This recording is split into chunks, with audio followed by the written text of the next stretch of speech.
আলা মিন মুবতালিন ফাওয়াতিহু, কে বিপদে পড়ে গেছো, টেনশনে আছো, মেয়ের বিবাহ হয় না, সন্তানের চাকরি হয় না, সন্তানটা বিদেশের ভিসা পাচ্ছে না, সন্তানটা বিদেশের আকামা পাচ্ছে না, আমি আল্লাহর কাছে বলো, আমি আল্লাহ পাক রব্বুল আলামিন তোমাদের সকলের মনের চাওয়া পাওয়াগুলো পূর্ণ করে দিব। আল্লাহু আকবার। আল্লাহ তখন বলতে থাকি, আর আমরা যদি তখন আল্লাহর বলার সাথে সাথে আমরাও বলতে থাকি, আমাদের দোয়া কবুল করবেন কে? এজন্য তাহাজ্জুদের সময় 2 রাকাত নামাজ পড়ব, শেষ রাকাতে শেষ সিজদায় গিয়ে আমরা পবিত্র কোরআনে কারীমের একটা আয়াত আমরা তেলাওয়াত করব, যে আয়াতটা একেবারে সহজ। এই আয়াত যদি তেলাওয়াত করতে পারি, আল্লাহর কাছে যা চাইবো আল্লাহ সব চাওয়া পাওয়াগুলো পূর্ণ করে দিবে।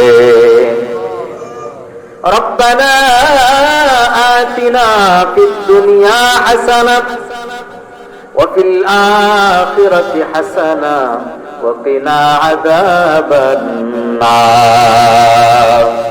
আল্লাহ তাআলা এই দুনিয়ার কল্যাণ আমাকে দান করেন, পরকালের কল্যাণ আমাকে দান করেন, আর জাহান্নামের আগুন থেকে আমাকে বাঁচিয়ে দেন।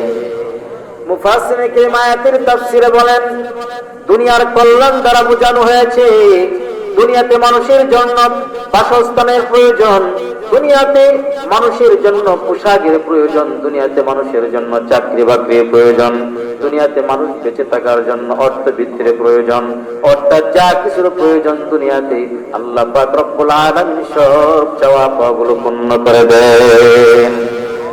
ওয়া ফিল আখিরাতি হাসানা, আর আখিরাতের কল্যাণ বলতে আখিরাতের বিভিন্ন ঘাটি রয়েছে।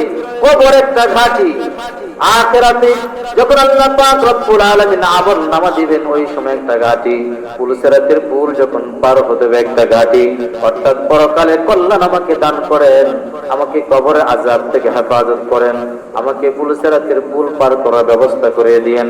পরকালের যত সেক্টর রয়েছে আল্লাহ পাক রব্বুল আলামিন সমস্ত সেক্টর গুলো আমাদের কল্যাণের দুয়ার খুলে দেন। আর শেষ যে দোয়াটি ওকিনা আযাবান নার, আমাদেরকে জাহান্নামের আগুন থেকে বাঁচাবেন। সুবহানাল্লাহ। এই একটা আয়াতের ভিতরে আল্লাহ পাক রব্বুল আলামিন কত কিছু শিখিয়েছেন। আল্লাহর কাছে কেমনে চাইবো, কেমনে দোয়া করব, এই পদ্ধতিটাও আল্লাহ আমাদেরকে শিখিয়েছেন। আল্লাহু আকবার। এর চাইতে পরীক্ষার প্রশ্নপত্র যদি ফাঁস করে দেয়, তাহলে ওই ছাত্র যদি এরপরও না লিখতে পারে, তাহলে এর চাইতে বোকা আর কেউ আছে?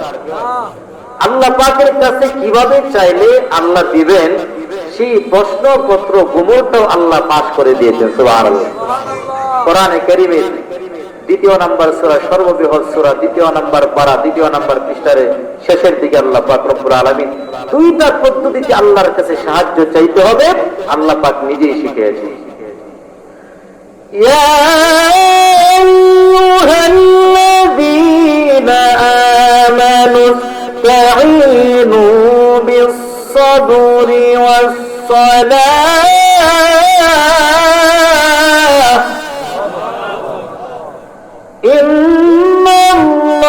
ইন্নাল্লাহা মা'আস-সাবিরিন।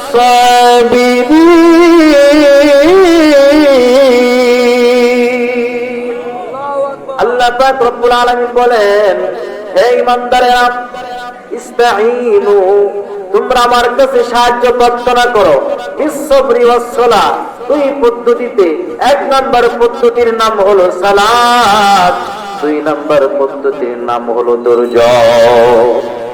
1 নম্বর পদ্ধতির নাম হলো সালাত, অর্থাৎ যখন এই সাহায্যের প্রয়োজন হয় তোমরা নামাজে দাঁড়িয়ে যাও।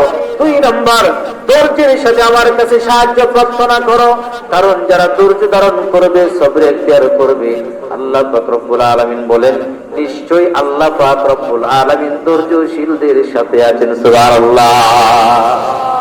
তাহলে আল্লাহর কাছে সাহায্য চাওয়ার পদ্ধতিও আল্লাহ পাক কত সুন্দরভাবে শিখাইলেন, কিভাবে চাইতে হবে, কোন সময় চাইতে হবে, কোন সময় চাইলে আল্লাহ দিবেন, সব আল্লাহ শিখিয়েছেন। এরপরও যদি আমরা চাইতে না পারি, তাহলে আমাদের চাইতে পুরা কপাল আর কে হতে পারে? আমার ভাইরা, আমি আপনাদের সামনে পবিত্র কোরআনে কারীমে সূরা বনী ইসরাঈলের 23 নম্বর আয়াতে কারিমা তেলাওয়াত করি। এই আয়াতের নিরিখে সংক্ষিপ্ত সময়ের ভিতরে কিছু গুরুত্বপূর্ণ কথা হবে। আল্লাহ পাক সর্বপ্রথম আমাকে এবং আপনাদের সবাইকে আমলে বাস্তবায়ন করার তৌফিক দান করুন। আমরা সকলে পড়ছি আমিন। আল্লাহ পাক